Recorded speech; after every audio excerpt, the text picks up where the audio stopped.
Hi guys and welcome to Bake World. Today we are going to be showing you how to crumb coat a cake from start to finish, decorate it using this new product called frosting from Select. This is an amazing product to use for your cakes if you are short on time, number one. Number two, if you cannot achieve that white buttercream finish that we're also desperately trying to get since it got taken from the market, but we won't say any more about that. And just that it's shelf stable as well. So we'll get started. So before we start our process, what we're going to do is we're going to empty some of the amazing frosting into our mixer because it does need about 5 minutes just to beat out the air. Make sure with whatever mixer that you are using that you switch to your paddle attachment and not your whisk attachment, because the paddle will remove any air bubbles and that's what you will need for the flawless finish on your cake. So let's get to it. So guys, we've been beating this for about 5 minutes now on a really high speed.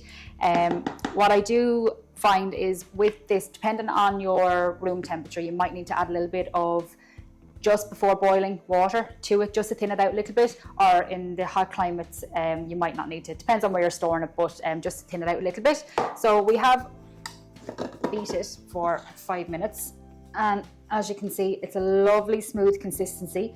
It's still thick enough that it's going to hold up, so it's not going to be falling all over when you are filling and stacking your cake. Okay, so let's get started. I have got already 3 6-inch vanilla sponges that I baked last night. Wrapped them in cellophane whilst they were kind of still a little bit warm, popped them in the fridge. So this locks in the moisture into the cake, but it also gives you the stability in the cake for working with, because there's nothing as bad as a fresh cake out of the oven and you're trying to build on it and it's falling apart. So make sure this is really, really crucial that you actually wrap your cakes, chill them before you start working, okay? We've gotten our cake drum. This one is already pre-coloured. Now you can get them in silver, and then you can wrap them in coloured fondants as well, but this is just a really, really easy way to get you started on your cake journey, is to buy the ones that are already pre-coloured. I have something down just on the turntable to act like a non-slip mat, so that your cake board is not going to go anywhere, because you don't want to be crumb coating and then your cake goes flying everywhere. So we're going to start with a little dollop of the frosting, pop it right in the middle and smooth it out. So this is going to act like your glue. So this is going to stick your actual cake layers to your board. And we'll start then unwrapping your cakes. Some people say that they like to work with frozen layers.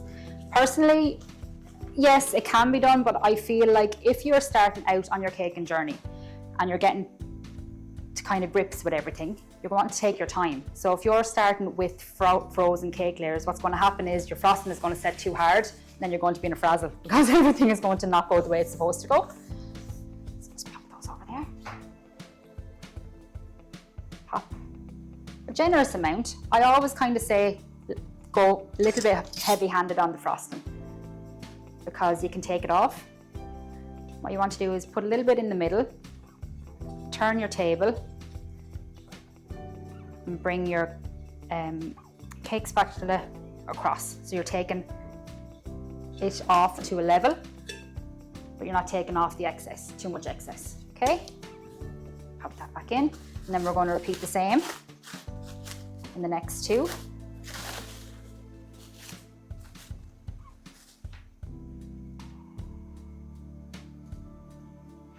I kind of just clean up the board as I go and my work surface, because if you don't do every little bit as you go, you end up in a bomb site. It happens very quickly. And again, the same as what we did with the layer before, generous amount into the center. Your spatula, starting to thin it out. And just turn your table. Your turntable is your friend, because this is what's going to do the heavy work.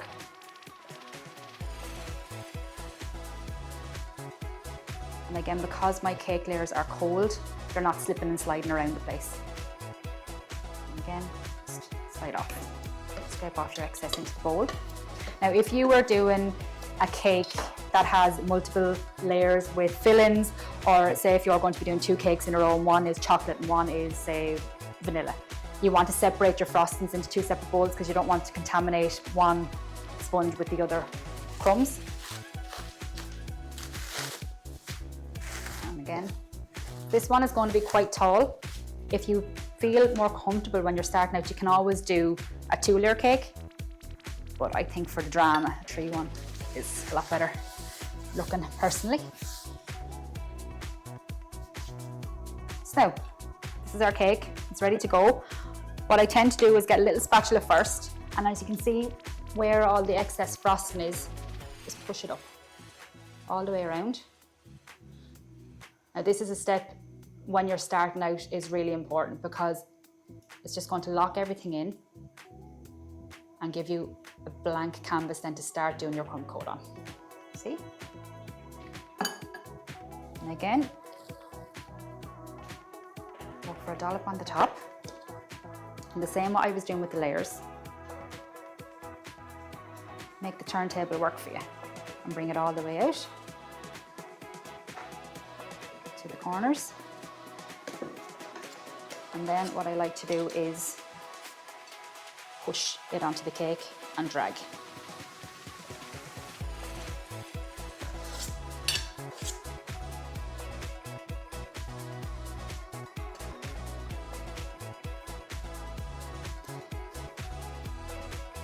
Because this is quite light in texture, take your time. You don't have to race with it. It's not going to set like a ganache would until you put it into the fridge.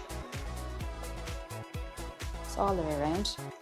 Personally for me, I like to just start at the bottom first and make sure that everything is touching the cake board so that there's no gaps. And then I build my way up the cake before I go in with the spatula. And take your time. This doesn't have to be neat. It's not going to be pretty for the first time because this is just your crumb coat. This is just to lock in all of those little pesky crumbs, as you can see, they're all here. And then to give you the blank canvas then to build when you're wanting that flawless finish for your cake at the end result.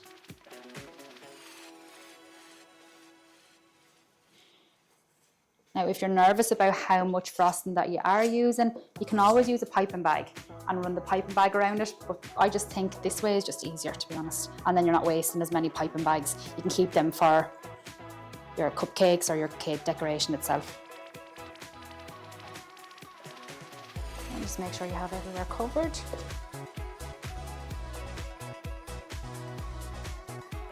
And I always say put on more frosting than you think that you're going to need, because that's what locks in all of the cake into the little pockets and stops air bubbles then as well.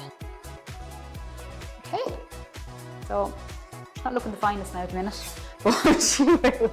So you're going to get your scraper. The metal ones are great, but you want to make sure that you are holding the metal scraper on the same level. You don't want to kind of go in this way or that way. You want to keep it straight. And then with a sweeping motion, you can go as slow or as fast as you want for the first time. Just get yourself used to the placement of it and how you're holding it. Then you can start flying around then, the more confident that you get. And as you can see, it's just scraping everything off. What I tend to do with this, because it has crumbs in it, I will not put it back into the bowl. I'll keep that aside, and you can use it for the likes of cake pops, or my kids get it on scraps, whenever it goes that way. And again, just take off the excess, because we did put so much around the outside that you want to lock it in. And if you find that there's an area that needs more, after you scrape, you can by all means put more on and then scrape it off. You don't have to be too precise with this because it is only a crumb coat. It's going to be getting a couple of layers more after this. Just make sure that you have everything off. And then this goes into the fridge then to set for a good 20 minutes, 20 to 30 minutes minimum. Some people, if they're on a time crunch, they will pop it into the freezer, but don't leave it in for any longer than 10 minutes freezer time. As you can see, it's starting to form a kind of a lip on the top of your cake, and that's what you want, especially for the tall ones. And I'll show you why now in a minute. And the best thing about using these boards as well, if you were using a board that was covered in fondant and you didn't do it a couple of days in advance, you would have marks going all the way around your board and it can be a bit of a nightmare. So these are the way to go. So with your little offset spatula, once you have your desired effect on your cake, to neaten up the edges, you can see where they're kind of a little bit rustic looking. Just grab your spatula and drag it in. Scrape it off and repeat the process. Now this is not our final sharp edge, but it's just to neaten everything up before it goes into the fridge.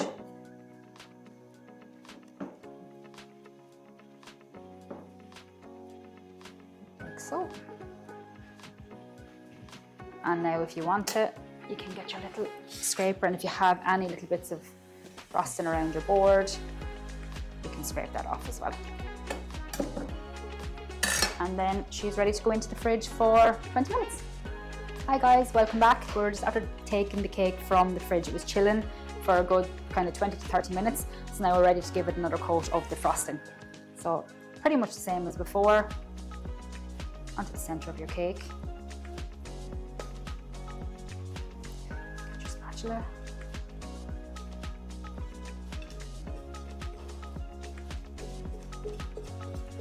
Smooth it out to the edges.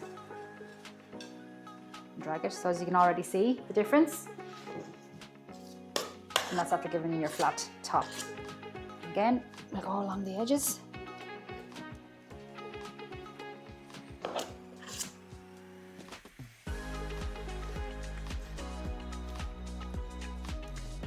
And smooth it out as you go.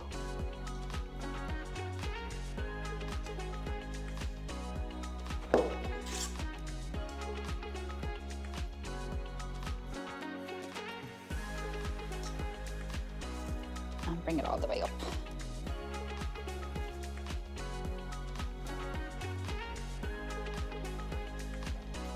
Don't be afraid to move around your turntable. Some people kind of think you have to stay at one angle. Move whatever is more comfortable for you. Some people prefer kind of being up higher, some people prefer being down lower.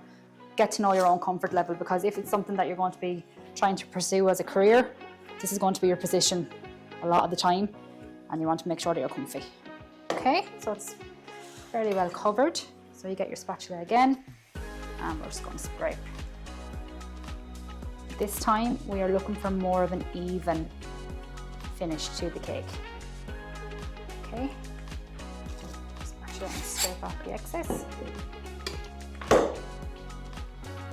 Some people find if their frosting or their buttercream or ganache is starting to set a little, that they dip their palette knife or their palette spatula into some hot water just to heat it up a little bit. But with this frosting, I don't think it's necessary. It's very pliable. Okay.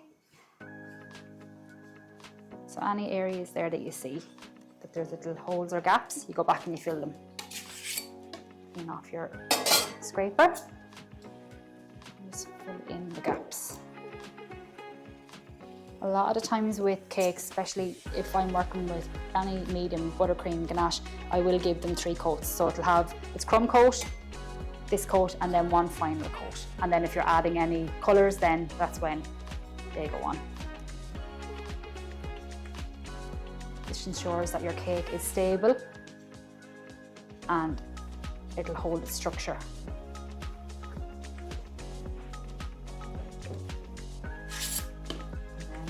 We'll do again with the top is we will bring these in.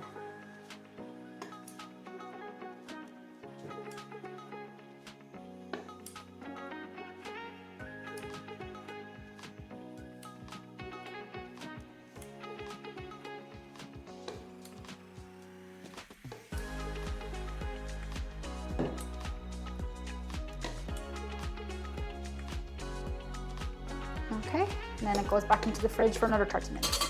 And we're back. So the cake has been chilling, as I said, in the fridge for a good 20 minutes now. It's firm to touch, and that's what you're looking for. So we're going to give it the final coat. Again, same process as before.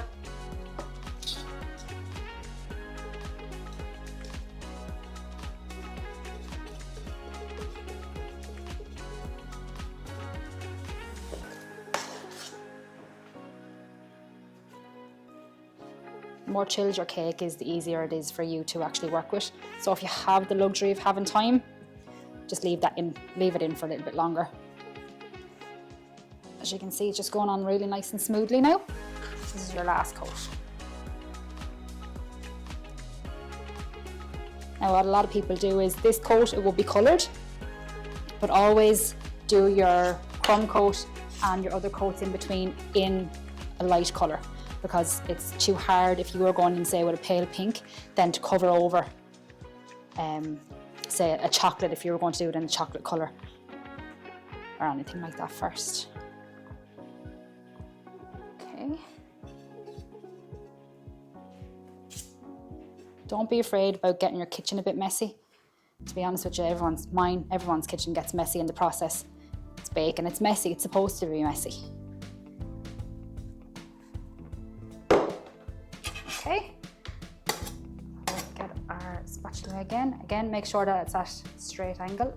I'm going to bring it all the way around. Okay, for the final coat, go a little bit lighter with your pressure.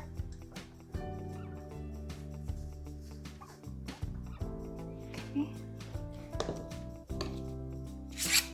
Again, scrape off the excess and go back in again. Into any of your little areas that have imperfections, you can just do little small turns just to smooth out any of those air pockets that are in the cake. Just make sure that you're scraping everything off in between. Or if you find that you have too much frosting, you can always go and give your scraper a little bit of a wash in between as well.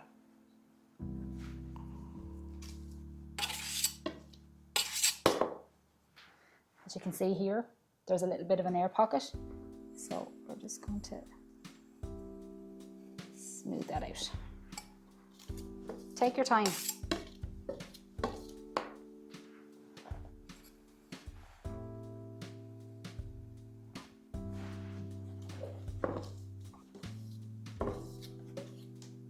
As you can see now, it's starting to get a little bit messy. That's okay.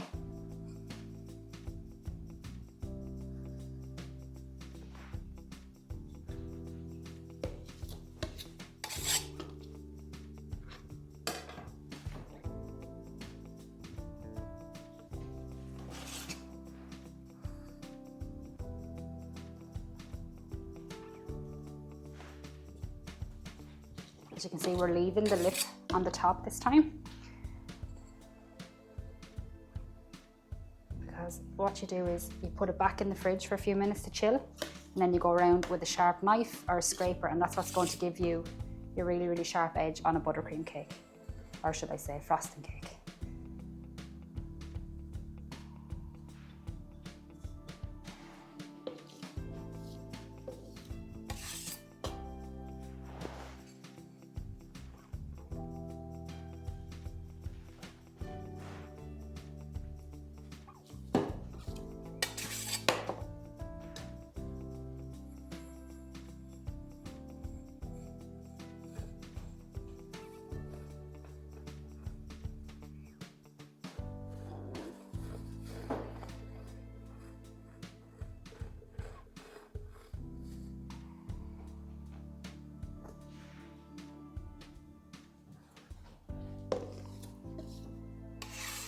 Now, so I'm just going to pop that back in again for just another few minutes, just for the top to set, so we can give it that sharp edge. And we're back. So it's after been chilling in the fridge for another couple of minutes. So you can either leave it like this. Some people like this rustic kind of edge to the top. It isn't on trend at the minute. But for today, I'm just going to show you an easy way to get rid of the excess and to give you that sharp edge. So you just get yourself either a small bench scraper or a small palette knife, whichever you feel more comfortable with, or a knife. And you literally just take off the top.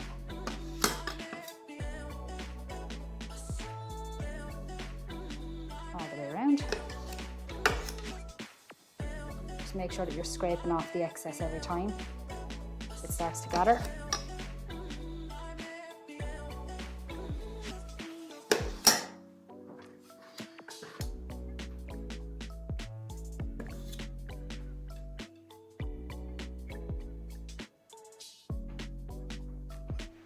So,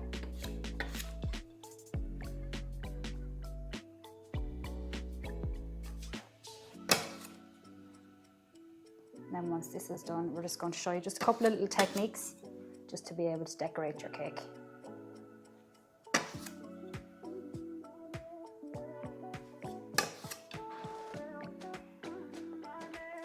Because this is frosting, it doesn't set to the same consistency as a regular buttercream would, but it's pretty close. So if you have a few little flaws or imperfections, don't worry, because you are going to be covering them up with your piping anyway, but this is just to show you the technique that you can achieve.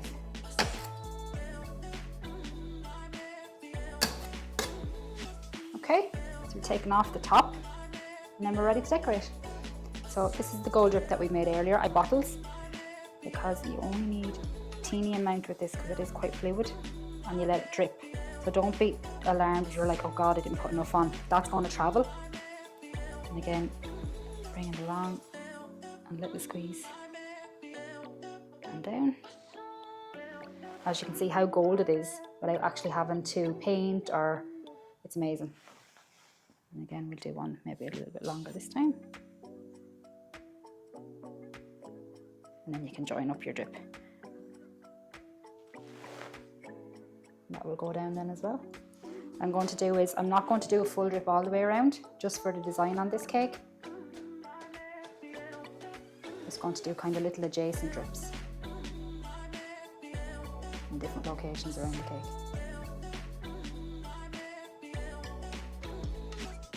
Okay, maybe another one here at the back. By putting it in the pour bottle, it gives you the control. So you can feel how it's going to flow down the cake, whereas sometimes when you put it on with a spoon, you don't have that. This allows you better control. And as I said before, all of the materials that we used in today's tutorials are available on the homepage at Bakeworld. So as you can see, the first ones that we've done, gravity is starting to take place. And if you feel that you want a longer drip, you can always go back to the drip with your nozzle bottle and add a little bit more.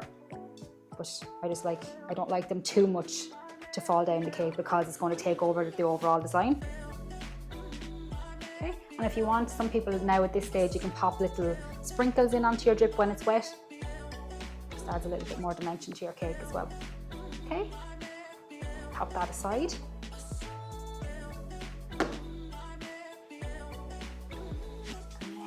I'm going to do a few little rosettes on the top, just where I have the seams of the drips. Okay.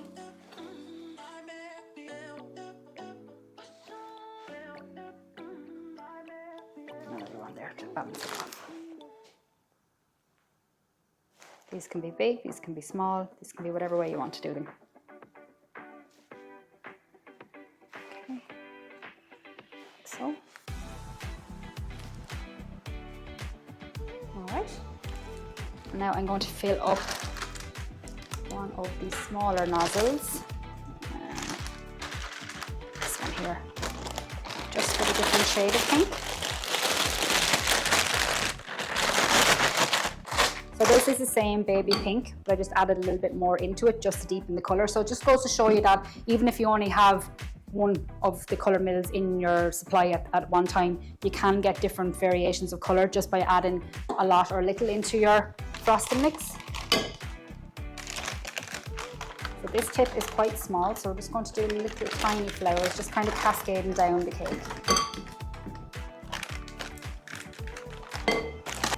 Now, so I'm just going to add little tiny flowers, you can see them, and this is really effective.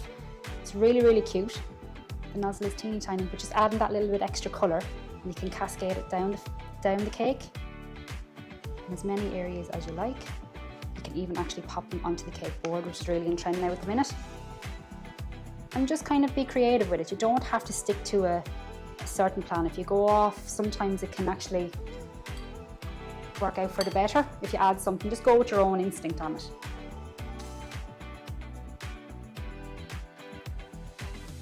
Okay.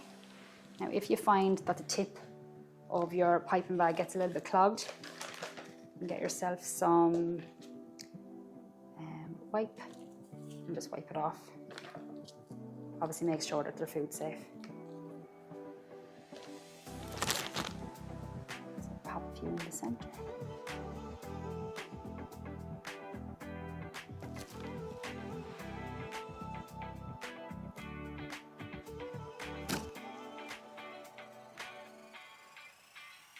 And the back. And you can pipe onto piping. Don't be afraid to free rein, just go with the flow. Okay. Any areas then that you think are looking a little bit sparse, put them in.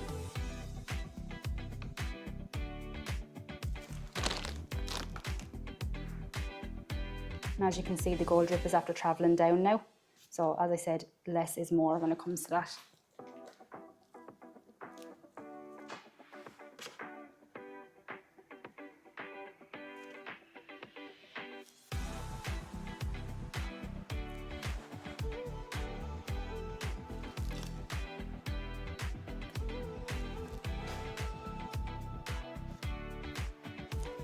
Some people like to write messages and stuff on the top of the cake. And if you're not confident with your writing, another great thing is here at Bakeweld they have the machine. So if you wanted just some simple text to be able to lie flat on your cake, so say like Sweet 16 or Happy Birthday, they can pre-cut it and all you have to do is place it onto your cake. So that takes away all the stress of having to freehand write on your cake as well. Or your custom toppers as well, which are a great addition to any cake. Okay, I think that's enough of those for the minute. Put this over here. And now I am going to use the leaf tip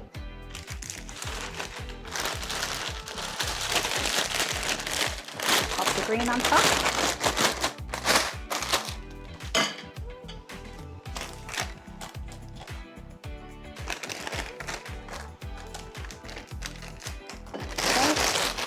I've cut all the tops off these beforehand. Push it right down. Twist. So any area that you have the little small flowers, all you literally do is press in and pull. Press in and pull.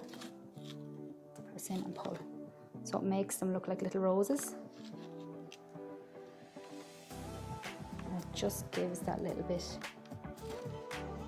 extra to your cake, and it's actually, I think it's quite fun to do. This is a lovely technique as well to actually put onto cupcakes.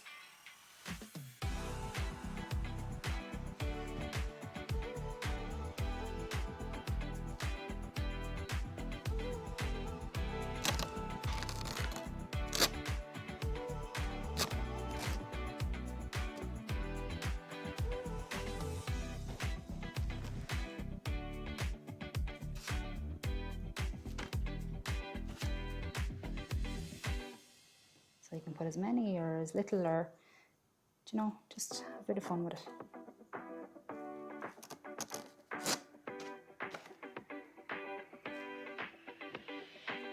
Take a break and have a cuppa if you're new to starting to this, because your wrist will hurt you as well.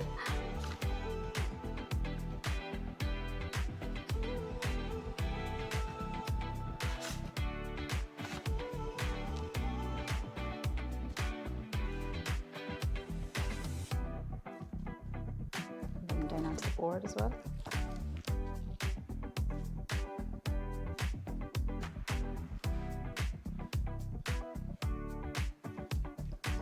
Check out how many have I missed. 2 over here at the back. Just see. And there you have it. So what we'll do is we'll add a few little sprinkles now. I think a few of pink and gold ones will complement that really well.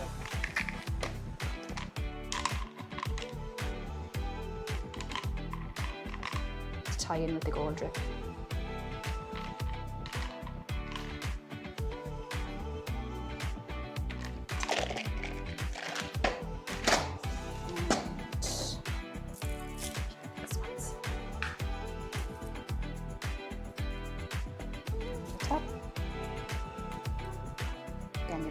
exactly the placement of these, and a little on the bottom of the border down the bottom.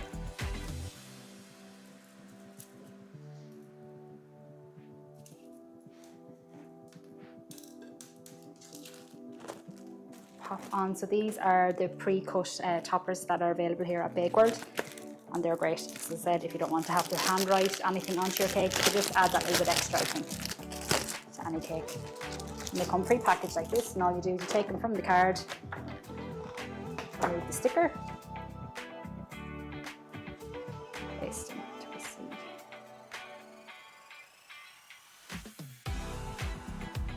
Into your cake. And there you have it. Very simple, from start to finish, 6-inch 3-layer cake done with Select frosting.